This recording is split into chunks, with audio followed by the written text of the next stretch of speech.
Uyu munsi igikorwa twari dufise twari gusubiriza izo nzego mugabo tuzisubirize twebwe nk'abarongoye federation dutanga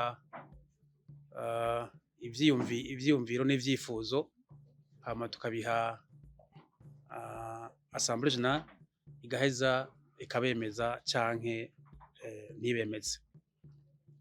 Uyu munsi rero nico cari kidukoranije ayo mazina twiyumviriye ko yofasha mu kurongora federation mu bikorwa baduhaye yavuye yemezwa na l'assemblée générale. Nico gikorwa duhejeje kurangura muri aka kanya. Hatoye abantu 22 abemeje 15 batayemeje n'indwi. Ivyo navyo nibisanzwe kuko abantu tuzana bavuye mu ma equipe. Rero bamwe abonye atarimwo ashobora kutamugoba neza kandi ntitwari tuziga yuko amazina atogwa kwijana kwijana. N'amatora igikuru nuko ari amatora yabaye mwibanga nikwabaye gukiriza kira muntu wese yarafise uburenganzira bwiwe mu bwiherero ukwemeza. Rero abantu bemeje ku bice bishika hafi 70% tubona yuko amazina twatanze ariyo benshi bahurizako. Ngira ngo kuva tugiye muri aya mabanga gushika ubu nta vyinshi mvuze mfise no vuga cyo twashikiye mu ntego y'inkino ariko zirabandanya hanyuma turazibandanya turazisozera. Ikiri no vuga norangiriza ko nuko duhere kugira amasezerano n'ishirahamwe ry'ibinyobwa Brarudi kuko murabizi neza ni badufasha bimwe bita sponsor ni badufasha gutegura inkino.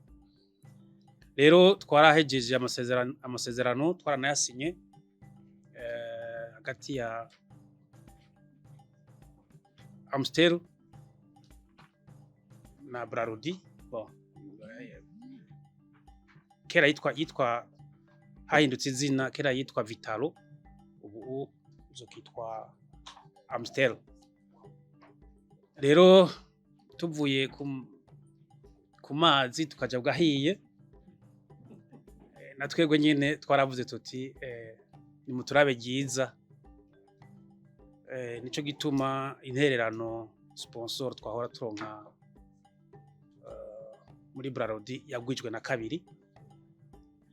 Nukuri tukaba dushima umuyobozi arongoye Brasserie mushinga nahe Rabokasa kubona yatwemereye ushobora kugwiza na kabiri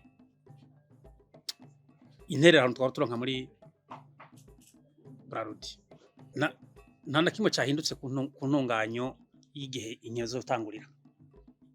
Nta kimwe cyahindutse. Hanyuma ku bijanye n'intererano baduha ngo imeze gute icagaguye gute icagaguye uko yari isanzwe imeze. Ivyo baduha mu mafaranga bazobiduha mu mafaranga bagwije na kabiri. Ivyo baduha mu binyobwa bazobiha mu binyobwa bagwije na kabiri kuko nko nababwiye intererano twaro turonka yagwijwe na kabiri. Ingene rero hinyanyuye ico nicahindutse. Akabijya nako imigwi ntiyahora ishobora kuronka imfashanyo zikwiye bivanye n'ubushigikizi turonka mw'ishiramwe Brarudi. Ariko ubu rero ko twashoboye kugwiza na kabiri intererano twaronka muri Brarudi nukuvuga ko iyo intererano izogira icihinduye icifashije imigwi iri mu mahiganwa. Nico kintu mbona novuga yuko akunguko kagaciro dufise kuva amasezerano twadufitaniye n'ishiramwe Brarudi ahindutse. Ikibazo cyo kudasohoka naho nibaza ko ari ikibazo twamaze gusaba abadukuriye cyane cyane abarongoye ministere kugira ngo tucigire hamwe gishobore gutora umuti. Ariko ndizeye neza ko mu minsi izoza nta equipe izosubira gutsinda hama ntishobore gusohoka.